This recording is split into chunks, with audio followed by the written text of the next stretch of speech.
Hey guys, welcome to study IQ. Nobel peace prize 2020 मिलेगा world Food programme को। एक बहुत ही अच्छा निर्णय by the Nobel peace prize committee, क्योंकि आप अगर देखें तो इस बार 318 कैंडिडेट्स थे for the Nobel peace prize. अब देखो, इस प्राइज के लिए एक कैंडिडेट बनना कोई बड़ी बात है नहीं, क्योंकि बहुत से लोग नॉमिनेट कर सकते हैं किसी को भी। अगर आप एक नॉर्वे के पॉलिटिशियन हैं, वहाँ पे यूनिवर्सिटी में बहुत ही बड़े लेक्चरर हैं, इन द पास्ट आपको नोबेल प्राइज मिल चुका है, तो भी आप किसी को भी नॉमिनेट कर सकते हैं for the Nobel peace prize. तो इस बार 318 लोगों को नॉमिनेट किया गया था। उनमें से कुछ फेमस नाम आपके सामने हैं। Greta Thunberg, Swedish activist. अजीब बात यहाँ पर यह है कि वर्ल्ड हेल्थ ऑर्गेनाइजेशन को भी यहाँ पे नॉमिनेट किया गया, इवन दो इन्होंने बहुत ही खराब परफॉर्मेंस दिखाई है ड्यूरिंग द कोविड-19 पेंडेमिक। खैर, थैंकफुली इनको ये प्राइज मिला नहीं है। उसके अलावा न्यूजीलैंड की पीएम को यहाँ पे नॉमिनेट किया गया, अलेक्सी नेवेल्नी, इनको भी यहाँ पे नॉमिनेट किया गया। ये आज के समय रशिया के मेन ऑपोजिशन लीडर हैं, व्लादिमीर पुतिन के सामने खड़े होते हैं इन इलेक्शन, तो ऑब्वियसली काफ़ी हिम्मत वाले इंसान हैं, तो इन्हें भी यहाँ पे नॉमिनेट किया गया था। और डोनाल्ड ट्रंप और व्लादिमीर पुतिन को भी यहाँ पे नॉमिनेट किया गया था for the Nobel peace prize. तो डिस्कस करते हैं नोबेल पीस प्राइज के बारे में, वर्ल्ड फूड प्रोग्राम के बारे में। बहुत कुछ आपको जानने को मिलेगा। So a lot to know, a lot to discuss as always. But before we begin, Telegram app पर जाओ, यहाँ पर सर्च करो @धवन सर और ज्वाइन करो ये टेलीग्राम चैनल। यहाँ पे आपको मेरी सारी वीडियो की नोटिफिकेशन, पुरानी वीडियोस की लिस्ट मिल जाएगी। ऑलरेडी यहाँ पर 1,70,000 से ज़्यादा लोग ज्वाइन कर चुके हैं। सो join the Telegram channel today. और स्टडी आईक्यू की ऐप भी आती है, जहाँ पे आप हमारे कोर्सेज परचेज कर सकते हैं। मेरा साइंस एंड टेक कोर्स यहाँ पे अवेलेबल है। So download the study IQ app and purchase the science and tech course for UPSC preparation today. Alright, so सबसे पहले बेसिक्स। यहाँ पे आपके सामने एक बहुत ही अच्छा मैप है। यहाँ पे आप देखेंगे ये है हमारा प्यारा भारत, और यहाँ पर है यूरोपियन कंट्रीज। प्राइमरली आप देखोगे 2 यूरोपियन देश आपको दिख रहे होंगे, स्वीडन और नॉर्वे। इन दोनों देशों में मिलते हैं नोबेल पुरस्कार। अगर एक व्यक्ति को नोबेल प्राइज मिलना है in the field of physics, literature या फिर कोई और फील्ड है, तो ये प्राइज मिलेगा स्वीडन की राजधानी स्टॉकहोम में। मगर जो नोबेल शांति पुरस्कार है, नोबेल पीस प्राइज, ये मिलता है स्पेसिफिकली नॉर्वे की कैपिटल ऑस्लो में। अब यहाँ पे एक क्वेश्चन आपके माइंड में ये भी हो सकता है कि नोबेल पीस प्राइज की इतनी ज़्यादा प्रेस्टीज है, इतनी इसको हम इंपॉर्टेंस देते हैं, ये प्राइज किसको मिलेगा, डिसाइड कौन करता है? क्या दुनिया भर से लोग इकट्ठे होते हैं, नॉर्वे में एक कमेटी बनती है? वेल नहीं, नॉर्वे के लोग ही डिसाइड करते हैं कि ये प्राइज किसको मिलेगा। प्रोसेस क्या है कि नॉर्वे, जो बाय द वे साइज में काफ़ी बड़ा देश है, मगर इस देश की आबादी है सिर्फ 50 लाख। तो ये जो 50 लाख की आबादी का देश है, इसके पार्लियामेंट के थ्रू एक 5 मेंबर की कमेटी बनती है, और वो कमेटी डिसाइड करती है कि नोबेल पीस प्राइज किसको मिलेगा। तो सिंस जो अवार्ड देने का प्रोसेस है बहुत ज़्यादा यूरोसेंट्रिक है, तो आप अगर हिस्ट्री देखोगे इस प्राइज की, तो ज़्यादातर जो ये प्राइज है ये मिला है यूरोपियंस को या फिर अमेरिकन्स को। बहुत ही कम, रेयरली ये प्राइज मिलता है इंडियंस को, एशियंस को या फिर इवन अफ्रीकन्स को। ऑल्दो इन द पास्ट हम देख चुके हैं कि कई बहुत ही इंपॉर्टेंट संगठन हैं जो यूरोप और यूएस बेस्ड हैं, इनको एक से ज़्यादा बार भी ये प्राइज मिल चुका है। For example the international committee of the red cross, इनको नोबेल पीस प्राइज 3 बार मिल चुका है। फर्स्ट इन 1917, फिर 1944 और finally in 1963। Headquarters by the way international committee of the red cross के हैं जेनेवा, स्विट्जरलैंड में। और अगर हम बात करें इंडियंस की, तो बहुत ही कम इंडियंस को मिला है नोबेल पीस प्राइज। इस अवार्ड की बाय द वे शुरुआत हुई थी 1901 में, और तब से लेकर अब तक कैलाश सत्यार्थी अकेले नेचुरल बॉर्न इंडियन हैं जिन्हें यह अवार्ड मिला है। बाकी आप अगर देखें तो मदर टेरेसा को भी ये अवार्ड मिला था, मगर she was not born in India. हालांकि जो इनका काम था जिसकी वजह से अवार्ड मिला है, इट वॉज इन इंडिया। उसके अलावा आप अगर देखें तो दलाई लामा को ये अवार्ड मिल चुका है, but again he was born in Tibet, मगर आज के समय ये रहते हैं इंडिया में। और फाइनली 2014 में पहली बार एक नेचुरल इंडियन बॉर्न सिटीजन को मिला नोबेल पीस प्राइज। नाउ अब बात करते हैं 2020 के नोबेल पीस प्राइज के बारे में, जो दिया गया है वर्ल्ड फूड प्रोग्राम को।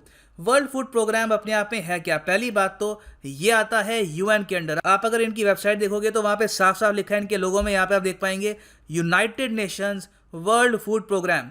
ये कहते हैं कि World Food Programme is the leading humanitarian organization saving lives and changing lives, delivering food assistance in emergencies and working with communities to improve nutrition and build resilience।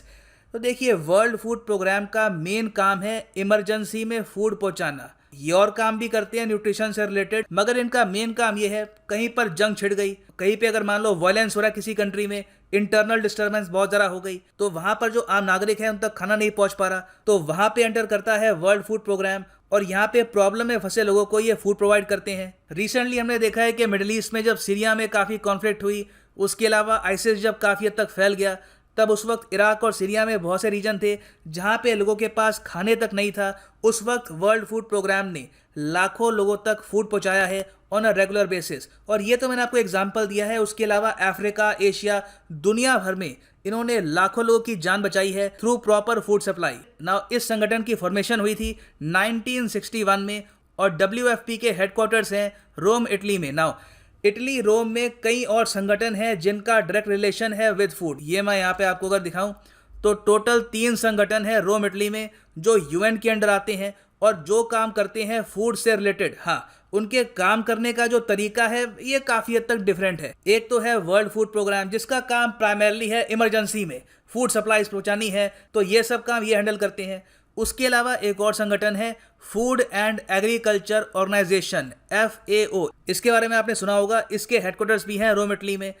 फिर एक और संगठन है, ये भी UN बेस्ड संगठन है, इसका नाम है international Fund for agriculture development. इसके हेडक्वार्टर्स भी आपको मिलेंगे रोम, इटली में। अब देखो FAO का काम काफी डिफरेंट है फ्रॉम WFP। FAO जरा फोकस करता है न्यूट्रिशन, फिशरीज, क्या सस्टेनेबल तरीके से फार्मिंग हो रही है, तो ये इनका ज़रा फोकस पॉइंट है। Whereas International Fund for Agricultural Development ये फोकस करते हैं प्राइमरली फार्मिंग सेक्टर में और किसानों पर।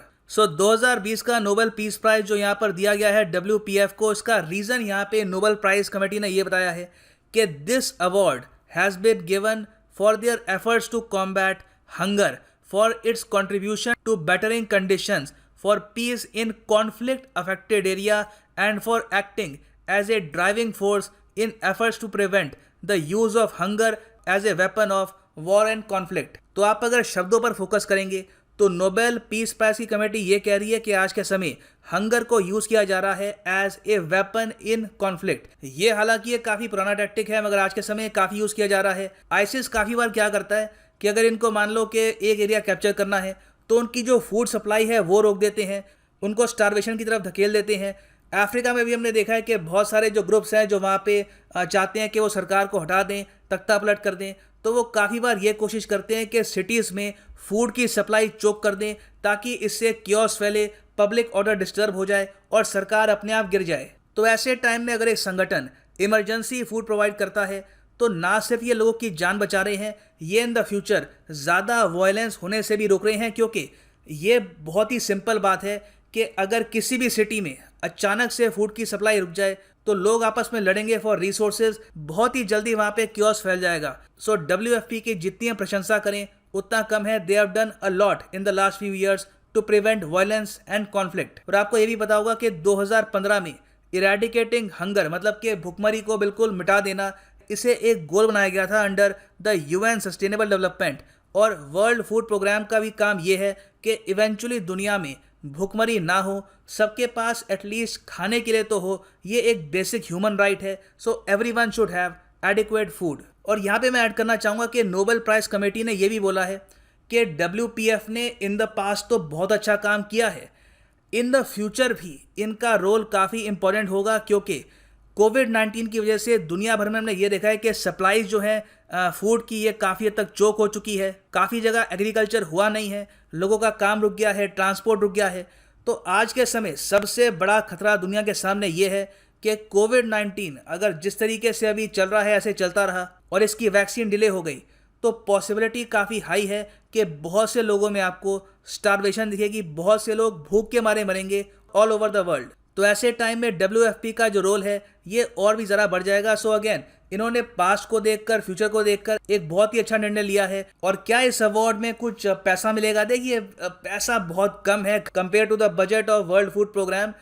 वर्ल्ड फूड प्रोग्राम का जो बजट है बिलियंस ऑफ डॉलर्स का है। नोबेल पीस प्राइज के रिवॉर्ड के रूप में इनको 9 मिलियन स्वीडिश क्रोने जो इनकी करेंसी है, स्वीडन की करेंसी, ये मिलेगी। मगर ये पैसा काफ़ी कम है compare to the budget of World Food Programme. यहाँ पे मेन अच्छी बात ये हुई है कि वर्ल्ड फूड प्रोग्राम न्यूज़ में आ गया है, तो इन द फ्यूचर दुनिया भर से यहाँ पर आएंगे डोनेशंस, और उम्मीद यह है कि इन डोनेशन से ये लोग आने वाले समय में वॉर टोन कंट्रीज में और even Covid pandemic affected countries में जहाँ पर भी फूड की कमी है, ये कमी पूरी करते हुए दिखेंगे। और हाँ, जो अवार्ड सेरेमनी होगी इसकी इन ओस्लो, वहाँ पे अवार्ड को एक्सेप्ट करने के लिए जाएंगे WFP के हेड डेविड बेस्ली। यहाँ पे आप देख पाएंगे इनकी ट्वीट है, वी मतलब के WFP are deeply humbled to receive Nobel Peace Prize. This is an incredible recognition of the dedication of WFP family working to end hunger every day in 80 plus countries. So ये था analysis इस पूरे topic का। उम्मीद करता हूँ यहाँ पे आपको कुछ जानने को मिला होगा। Thanks for listening and as always, God bless you all.